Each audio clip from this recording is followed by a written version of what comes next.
Hello viewers, আসসালামু আলাইকুম। সকলকে অনেক অনেক শুভেচ্ছা ও স্বাগতম জানিয়ে শুরু করছি আমাদের আজকের ভিডিও। প্রিয় শিক্ষার্থীরা, গতকাল বাংলাদেশ উন্মুক্ত বিশ্ববিদ্যালয়ের এইচএসসি পরীক্ষা 2026-এর পরীক্ষার রুটিন প্রকাশ করা হয়েছে। পরীক্ষার রুটিন অনুযায়ী আগামী 17 জুলাই 2026 থেকে এইচএসসি পরীক্ষা 2026-এর পরীক্ষা শুরু হবে। সকাল 9টা থেকে দুপুর 12টা পর্যন্ত বাংলা প্রথম পত্রের পরীক্ষা অনুষ্ঠিত হবে এবং দুপুর 2টা থেকে বিকেল 5টা পর্যন্ত বাংলা দ্বিতীয় পত্রের পরীক্ষা অনুষ্ঠিত হবে। প্রিয় শিক্ষার্থীরা, আমাদের আজকের ভিডিওতে আমি আপনাদের সাথে এইচএসসি প্রোগ্রাম বাংলা দ্বিতীয় পত্রের পরীক্ষার নমুনা প্রশ্ন এবং পরীক্ষা সংক্রান্ত কিছু গুরুত্বপূর্ণ তথ্য শেয়ার করব। বায়বী সংক্রান্ত যাবতীয় হেল্পফুল ভিডিও পাওয়ার জন্য আমাদের চ্যানেলটি সাবস্ক্রাইব করে পাশে থাকুন এবং ভিডিওটি শেয়ার করে আপনার পরীক্ষার্থী বন্ধুদেরকে দেখার সুযোগ করে দিন।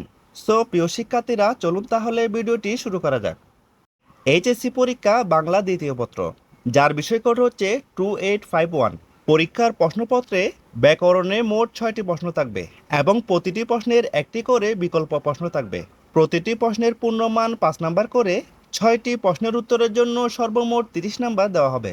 এরপর পারিভাষিক শব্দ অথবা বঙ্গানুবাদ লিখনে থাকবে 10 নাম্বার। এরপর দিনলিপি বা অভিজ্ঞতা বর্ণনা অথবা ভাষণ বা প্রতিবেদন লেখার জন্য দেওয়া হবে 10 নাম্বার। এরপর বৈদ্যুতিক চিঠি বা ক্ষুদে বার্তা লিখন অথবা পত্র বা আবেদনপত্র লেখার জন্য দেওয়া হবে 10 নাম্বার। এরপর সারাংশ বা সারমর্ম অথবা ভাব সম্প্রসারণ লেখার জন্য দেওয়া হবে 10 নাম্বার। এরপর সংলাপ অথবা ক্ষুদে গল্প রচনা করার জন্য দেওয়া হবে 10 নাম্বার এবং সর্বশেষ প্রবন্ধ রচনার জন্য দেওয়া হবে 20 নাম্বার। এই সব মিলিয়ে সর্বমোট 100 নাম্বারে পরীক্ষা অনুষ্ঠিত হবে। এইচএসসি বাংলা দ্বিতীয় পত্রের পরীক্ষায় কোনো ধরনের এমসিকিউ বা বহু নির্বাচনী প্রশ্ন থাকবে না এবং আপনাদের পরীক্ষার সময় নির্ধারণ করা হবে 3 ঘন্টা এবং এই 3 ঘন্টা সময়ের মধ্যে সর্বমোট 12টি প্রশ্নের উত্তর দিতে হবে। প্রিয় শিক্ষার্থীরা, স্ক্রিনে আপনারা এইচএসসি বাংলা দ্বিতীয় পত্রের পরীক্ষার একটি নমুনা প্রশ্ন দেখতে পাচ্ছেন। এখানে প্রথম প্রশ্ন দেখুন, মফলা উচ্চারণের 5টি নিয়ম লিখুন অথবা যে কোনো 5টি শব্দের উচ্চারণ লিখুন। প্রিয় শিক্ষার্থীরা, পরীক্ষার প্রশ্নপত্রে আপনাদের প্রতিটি প্রশ্নের আন্ডারে ক এবং খ এই দুটি প্রশ্ন থাকবে। এখান থেকে যে কোনো একটি প্রশ্নের উত্তর দিতে হবে। এরপর 2 নম্বর প্রশ্ন দেখুন, বাংলা একাডেমি প্রণীত প্রমিত বাংলা বানানের যে কোনো 5টি নিয়ম লিখুন অথবা যে কোনো 5টি শব্দের বানান শুদ্ধ করে লিখুন। এখানে নিচে কিছু অশুদ্ধ বানান দেওয়া হয়েছে, এখান থেকে যে কোনো 5টি শব্দের বানান শুদ্ধ করে লিখতে হবে। এরপর 3 নম্বর প্রশ্ন দেখুন, উদাহরণসহ সর্বনাম পদের শ্রেণীবিন্যাস আলোচনা করুন অথবা নিচের অনুচ্ছেদ থেকে 5টি বিশেষণ নির্বাচন করুন। এখানে যে কোনো একটি বিষয়ে অনুচ্ছেদ লেখা থাকবে, আপনাকে এখান থেকে 5টি বিশেষণ নির্বাচন করতে হবে। এরপর 4 নম্বর প্রশ্ন দেখুন, উপসর্গ বলতে কি বুঝেন? উপসর্গের শ্রেণীবিন্যাস আলোচনা করুন অথবা বেশ বাক্য সহ সমাসের নাম লিখুন যে কোনো 5টি। এরপর 5 নম্বর প্রশ্ন দেখুন, বাক্য কাকে বলে?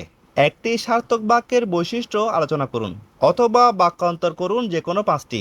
এখানে 8টি বাক্য দেওয়া হয়েছে, এখান থেকে যে কোনো 5টির বাক্যান্তর করতে হবে। এরপর 6 নম্বর প্রশ্ন দেখুন, যে কোনো 5টি বাক্য শুদ্ধ করে লিখুন।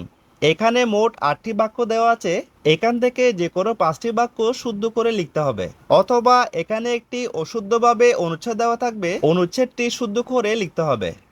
এতক্ষণ পর্যন্ত 1 থেকে 6 পর্যন্ত ব্যাকরণ থেকে যে প্রশ্নগুলো ছিল, প্রত্যেকটি প্রশ্নের পূর্ণমান হচ্ছে 5 নাম্বার করে। এরপর 7 নাম্বার থেকে 11 নাম্বার পর্যন্ত প্রত্যেকটি প্রশ্নের পূর্ণমান হবে 10 নাম্বার করে। এখানে 7 নাম্বার প্রশ্ন দেখুন, পারিভাষিক শব্দ লিখুন যে কোনো 10টি। এখানে ইংরেজিতে কিছু বাক্য দেওয়া থাকবে, এখান থেকে যে কোনো 10টি পারিভাষিক শব্দ লিখতে হবে অথবা নিচে একটি প্যাসেজ বা অনুচ্ছেদ দেওয়া থাকবে, এটিকে বাংলা অনুবাদ করতে হবে। এখানে ক এবং খ, আপনার যে প্রশ্নের উত্তর সহজ মনে হবে পরীক্ষার খাতায় আপনি সে প্রশ্নের উত্তরই লিখবেন। এরপর 8 নম্বর প্রশ্ন দেখুন, চিড়িয়াখানা ভ্রমণের অভিজ্ঞতা বর্ণনা করুন অথবা ইপটেজিংয়ের প্রতিক্রিয়া সম্পর্কে একটি ভাষণ লিখুন। এরপর 9 নম্বর প্রশ্ন দেখুন, বই পড়া কর্মসূচিতে পুরস্কার প্রাপ্তি সম্পর্কে জানিয়ে আপনার বাবার উদ্দেশ্যে একটি ইমেল রচনা করুন অথবা একটি পাবলিক বিশ্ববিদ্যালয়ের প্রভাষক পদে নিয়োগের জন্য বিশ্ববিদ্যালয় কর্তৃপক্ষের নিকট আবেদনপত্র রচনা করুন। পরীক্ষায় আপনাদের যে কোনো বিষয়ে ইমেল এবং চিঠি লিখতে বলা হবে। সো এই বিষয়গুলো আপনারা খুব ভালোভাবে খেয়াল রাখবেন। এরপর 10 নম্বর প্রশ্ন দেখুন, সারমর্ম লিখুন অথবা ভাব সম্প্রসারণ করুন। পরীক্ষায় আপনাদের যে কোনো বিষয়ে সারমর্ম অথবা ভাব সম্প্রসারণ লিখতে বলা হবে। এরপর 11 নম্বর প্রশ্ন দেখুন, সংস্কৃতি ও অপসংস্কৃতি নিয়ে 2 বন্ধুর সংলাপ রচনা করুন অথবা প্রদত্ত উদ্দীপকের আলোকে বন্ধুত্বমূলভাবে একটি গল্প রচনা করুন। এখানে যে কোনো একটি বিষয়ে গল্প লিখতে বলা হবে। এরপর 12 নম্বর প্রশ্ন দেখুন, যে কোনো একটি বিষয়ে প্রবন্ধ রচনা করুন। পরীক্ষার প্রশ্নপত্রে যে কোনো 5টি বিষয় থাকবে, এখান থেকে যে কোনো একটি বিষয়ে প্রবন্ধ রচনা করতে হবে এবং প্রবন্ধ রচনা করার জন্য 20 নাম্বার দেওয়া হবে। এইচএসসি পরীক্ষা বাংলা দ্বিতীয় পত্রের পরীক্ষায় প্রবন্ধ রচনা করার জন্য পরীক্ষায় খুব ভালো নাম্বার দেওয়া হয়। তাই আমি আপনাদের সকলকে সাজেস্ট করব প্রবন্ধ রচনাগুলো খুব ভালোভাবে শিখে নেবেন। সো প্রিয় শিক্ষার্থীরা, এই ছিল আমাদের আজকের ভিডিও। খুব শীঘ্রই আপনাদের সকলের জন্য এইচএসসি বাংলা দ্বিতীয় পত্রের পরীক্ষা সাজেশন দেওয়া হবে। তাই আমাদের ভিডিওগুলো মিস না করার জন্য চ্যানেলটি সাবস্ক্রাইব করে পাশে থাকা বেল আইকনটি অন করে দিন এবং আপনার পরীক্ষার্থী বন্ধুদেরকে ভিডিওটি শেয়ার করে দেখার সুযোগ করে দিন। সবাই ভালো থাকবেন, সুস্থ থাকবেন। আল্লাহ হাফেজ।